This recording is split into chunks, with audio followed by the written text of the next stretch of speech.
A big Shazam to you people. A lot of y'all know that I have a show over on the Warrior Poet Society Network. It's called Hot Cup of Freedom. I just finished filming today an episode for them, but there's one story in here I thought I need to share with the you people army. It's the face of evil.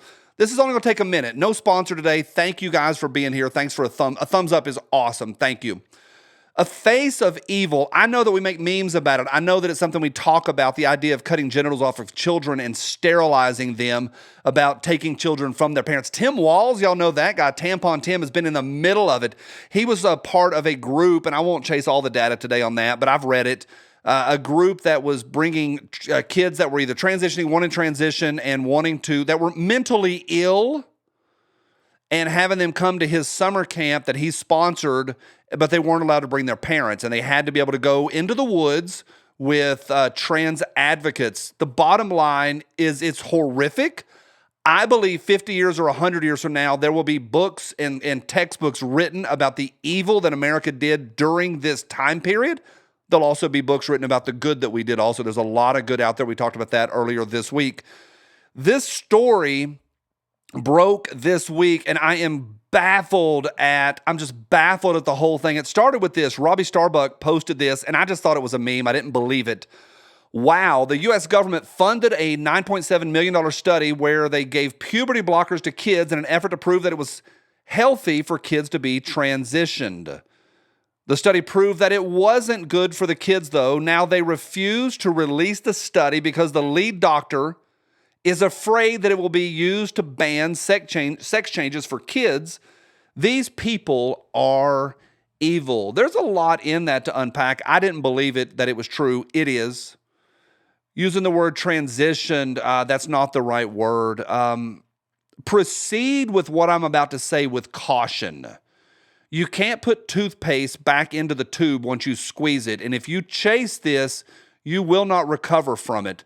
But those of you that want to know what's going on, and I say this with caution, go chase and look at what those surgeries look like, what they're doing to children. It is, I don't think there is a word in the English language. I was going to say horrific. That doesn't even start at how bad it is. What we are doing to children, our society is doing to children. Also, some of y'all know my background. I have done a lot of social science research, and if there's anything I know besides memes, it's a scientific method. Some of y'all roll your eyes at that. A lot of people do. If I ever mention the scientific method, people on the right, they just go nuts about universities. I get it. Women's studies is not a degree. Gender studies is not a degree.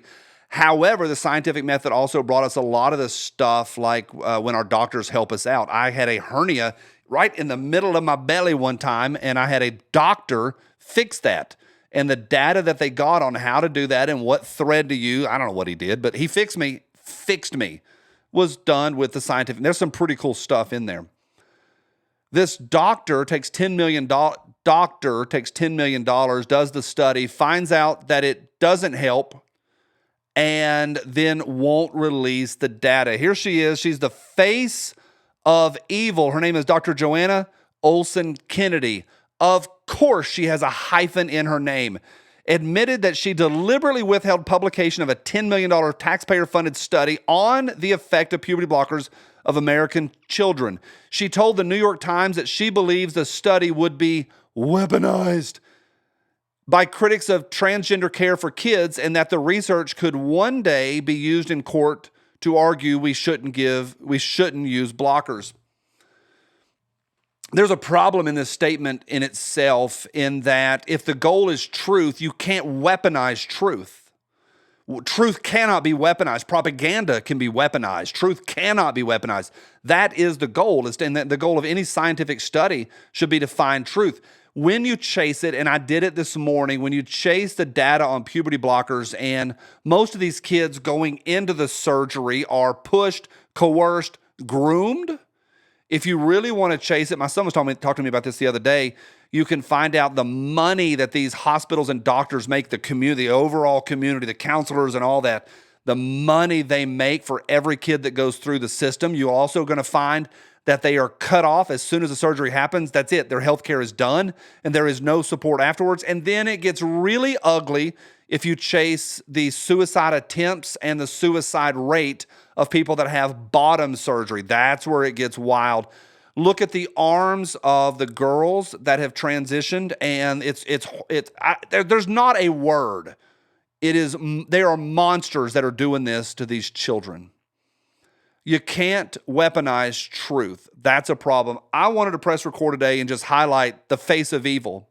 It is the face of evil. I know some of y'all are scientific and agnostic, and you don't believe in, you might believe in ethically moral and good, but you don't believe in moral good. That's a word salad. What I mean is you don't believe in a higher power.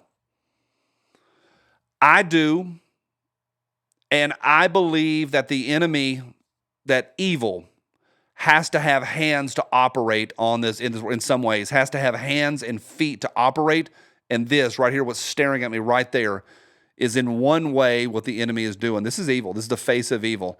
I want to challenge y'all to fight the fight. Don't give up. These children need our help, and whatever each of us can do in our own communities, that's what we need to do.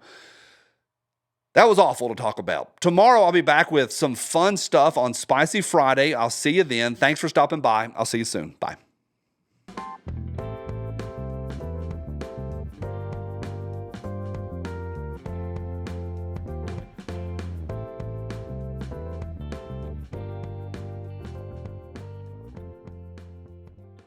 This gun fits my hand better than this one does. Diabetes.